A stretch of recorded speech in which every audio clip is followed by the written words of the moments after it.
Welcome to the channel Physics by IItians. In this lecture, we shall learn about dielectrics, and let me finish first the last video that was related to the dipoles. So the dipoles, what will be the mutual potential energy between the two coplanar dipoles? You should remember this formula, okay? You can get different questions regarding this formula, that is the mutual potential energy between two coplanar dipoles. Okay, so let's start today's lecture, that is related to dielectrics. In earlier videos I have discussed about the dielectrics and the nature, susceptibility, and its refractive index, that is frequency dependent refractive index. That was advanced lecture, but in this video I shall tell the basic properties of dielectrics. So here the title of the lecture is the dielectric polarization. So what is the meaning of a polarization and how is it related to dielectrics? We shall explain in this lecture, and at the end we shall also solve some questions that has already come in your examination. So I request you to watch this full video for your benefit. Okay. So what is the dielectric polarization? Suppose any dielectric is placed in an electrostatic field. So the charge distribution within the molecules may become modified. So the electrons are pulled in one direction and the nuclei in the opposite way. So this causes a slight displacement of the center of positive and negative charges, and this phenomena is known as electric polarization. So in case of polar dielectrics, in the absence of external electric field, the dipoles are randomly oriented due to the thermal agitation, and the net dipole moment per unit volume is 0. But if an electric field is applied, it tries to align the dipoles along the field direction, while the thermal agitation tries to oppose the alignment. And in the equilibrium condition, some net alignment, hence some dipole moment per unit volume is obtained, and this phenomena is known as orientational polarization. So what is the polarization? The electric dipole moment per unit volume is called polarization. P equals to limit delta V tends to 0, 1 by delta V sum of I Pi, where this Pi means the summation of the all dipoles.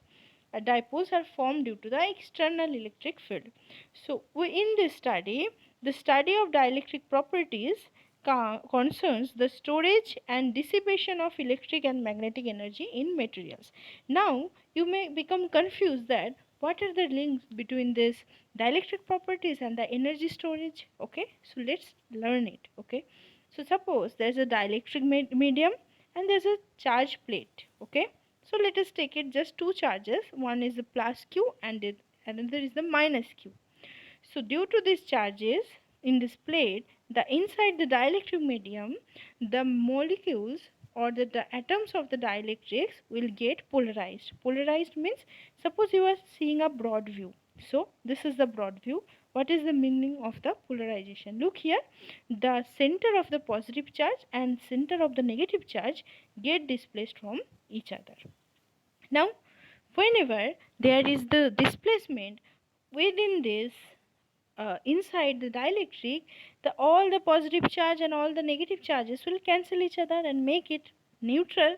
But at this boundary or at the smaller this surface, there is something that is charge, and if you are applying positive here, the negative charges will get attracted, so here it will be negative charges, and if you apply negative voltage here, the positive charges inside the dielectric will get attracted to this one, so here the positive charges. So although the even so, let's first these points understand it. Okay, so an external electric field that is applied to a dielectric material causes a displacement of bound charge elements, and this, why these are bounds? Because these are not free like conductors. So these are elements which are bound to molecules and are not free to move around the material.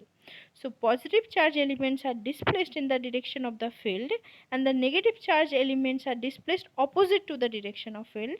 The molecules may remain neutral in charge yet an electric dipole moment forms. So molecule as a whole total charge is neutral 0, but there are some dipole moments, and for a certain volume, suppose we are taking the volume as delta V in the material which carries a dipole moment of delta P, then we define the polarization density or P as delta P divided by delta V. So if we take this delta P infinitesimally small over an volume element delta V, then we can write as P equals to dP by dV. So this net charge that is appearing as a result of this polarization is called the bound charge, and it is denoted as QB, and the polarization density is dipole moment per unit volume. So if you calculate the electric potential due to this general polarization field in terms of the bound charges, what will get? You get this. The potential term is a combination of two terms. One is this due to the surface charge and another due to the volume charge. Okay. So what is the surface charge and what is the volume charge? You should remember this too, that is surface charge density sigma b equals to P dot n cap as the net surface density of the bound charges, and rho b, that is the volume charge density, is minus del dot P as the net volume density of the bound charges. Okay. So it is for uniform. Now for the non-uniform polarization, suppose PR is not uniform, the positive and negative bound charge densities may miscancel not only on the surface of a dielectric but also inside the volume. So in this case, that is uniform polarization, here we are taking that inside we are taking as this neutral. Okay. So if this is not uniform polarization, then this inside there can be also some dipoles. So friends, you understand? I assume that you all know the basic things, but till now I am giving you, I will focus mainly in the problems. That's why I am giving you the formulas, and if you want to know the derivation of the formulas, you will get from any book. I would suggest you to read Griffith book of electrodynamics or okay, electrostatics. You will get this. So however, the uniform polarization, there are no net volume bound charges but only the surface bound charges. So dielectric, suppose you are taking a dielectric cylinder, this is uniform polarization and parallel to the axis. So this is overall, that is sigma, that is the surface charge densities at the left side is minus P, surface charge density at the right side is plus P, and at this two side wall is 0. Suppose you are taking a dielectric sphere and uniform P in the z direction, then sigma b will be function of theta and phi, and it is P cos theta, and sigma rho b bulk, that is the volume charge density, is 0. So in fact, for any dielectric geometry and any polarization field, uniform or not, the net bound charge is 0, since the bound charges cannot move into out from the dielectric. So how do you understand that since we are making this dielectric polarized, but the polarization volume and surface charges, they are appearing due to this polarization, but the total charge, however, that is remains 0. So let's prove it. So total charge is integration over rho p dv plus integration over sigma p ds. This is for the bound charge and this is for the surface charge. So this rho p dv can be written as minus of del dot p dot dv and sigma p ds as p dot n cap ds. So you just solve it, use diverging, this is the divergence theorem you have applied, and then del dot rho dot dv equals to p dot n cap ds. So this is minus of p dot n cap ds, this is plus of p dot n cap ds. It will give you 0. What will be the Gauss's law and the electric displacement field here? So these bound charges we have talked, but there are also some extra charges that may appear, and this term is known as the free charges. Don't confuse with the conductor charges with these free charges. Okay, if there are some, means that there are some extra charges, then we can term it that the free charges. So in the dielectrics, the total charge density is one due to the bound charge, another due to the free charge, that is the rho net. And so the Gauss's law in the differential form, that is epsilon naught into del dot E equals to rho net, that is charge density, the net charge density, one due to the free charges, another due to the bound charges. and we can write this rho bound as minus del dot p, so it become rho free minus del dot p. So the Gauss's law in the integration form will become closed integral over d dot ds equals to qf, where d equals to epsilon naught e plus p and qf is the free charges. Okay. Suppose here a problem that has come in GATE 2006. A dielectric sphere has the polarization charge that is P equals to K R square R cap. So you have to find out the bound volume charge density inside the sphere at a distance small r from the center. So the bound volume charge density, that is rho. So rho is minus del dot P. So here this is charge is R cap, that is spherically symmetric. So del dot R can be written as minus of 1 by r square del r of r square into kr square. Okay, so this here just put the value and we will get minus 4 kr.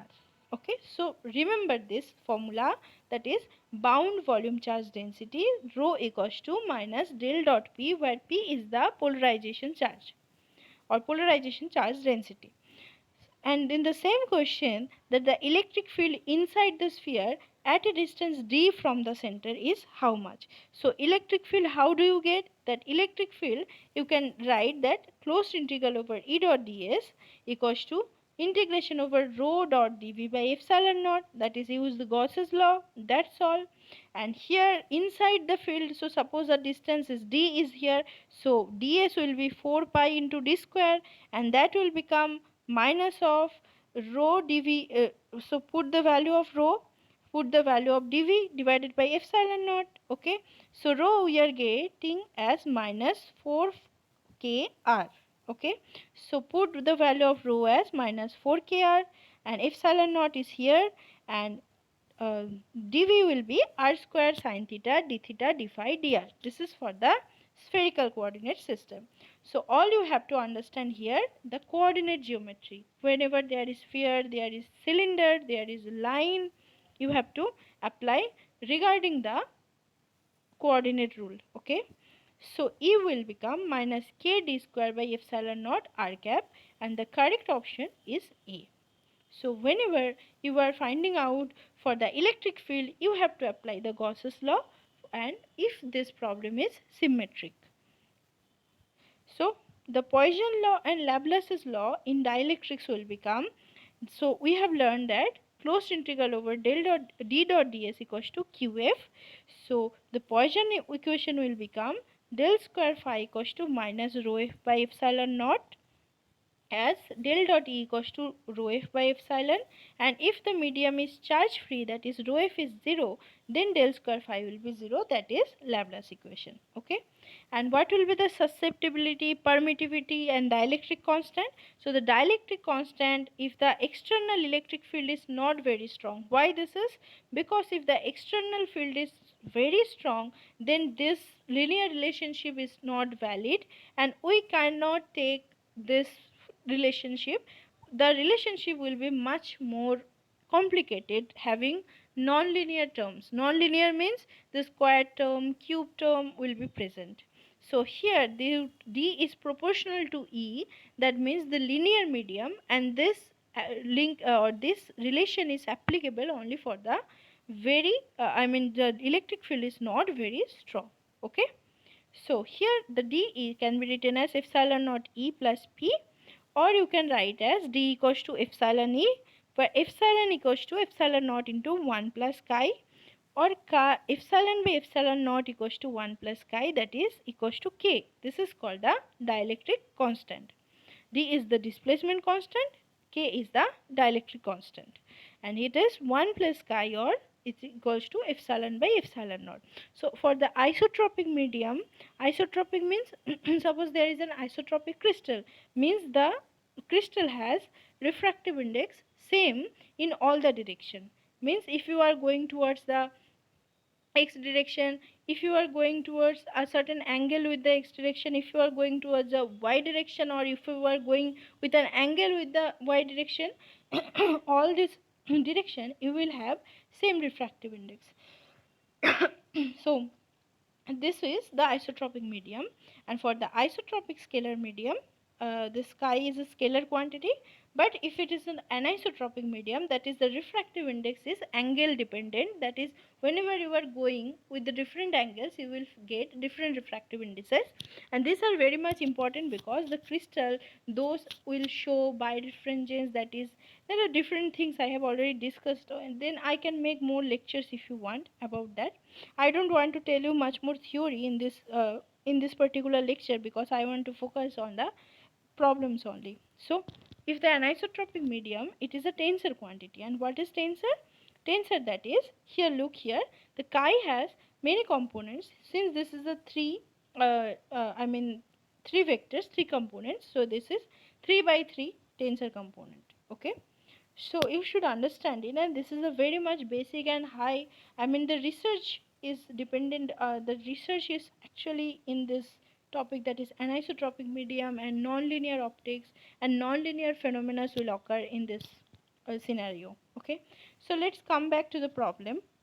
The problem is a volume between two concentric conducting spherical surfaces of radii A and B is filled with an inhomogeneous dielectric constant. Inhomogeneous means this epsilon is varying with the resistance R. That is, epsilon equals to epsilon naught divided by 1 plus kr, where epsilon naught and k are constant and R is the radial coordinate, and D equals to epsilon E, where E is a function of R.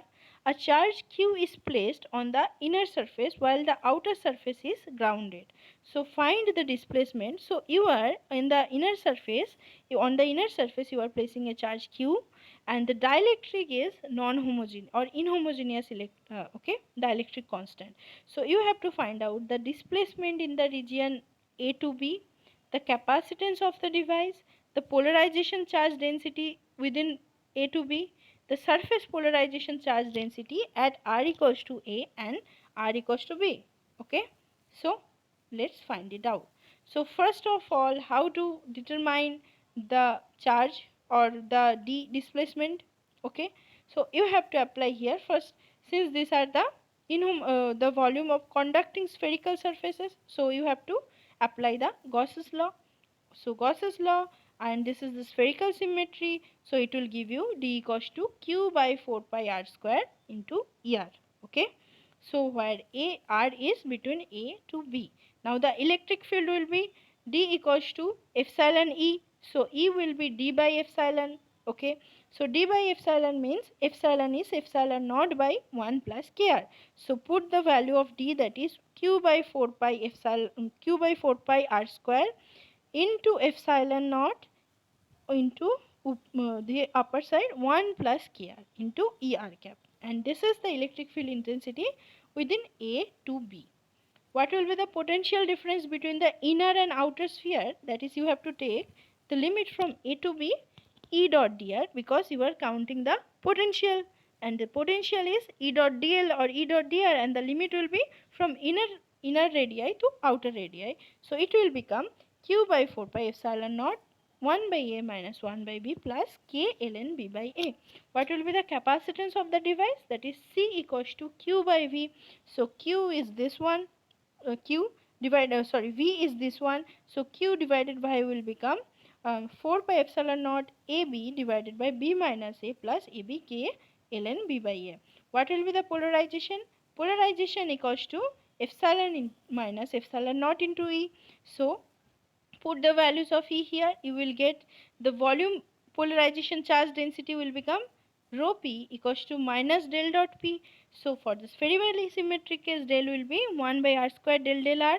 So you put the value, you will get qk by 4 pi r square.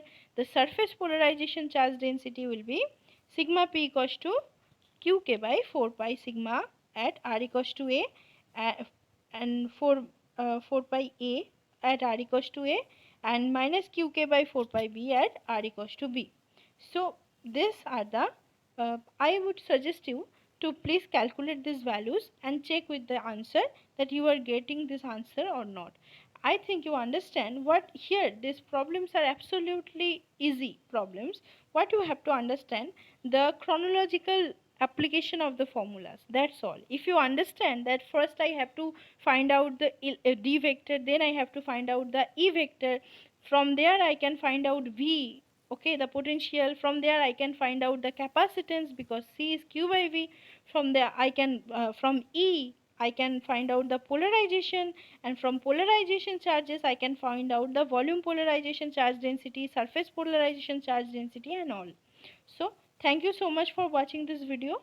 Subscribe to our channel for more informative videos, and please like this video, share with your friends. We have also our interviews package. You can, if you want to know about this, please contact us in our Telegram channel. Thank you.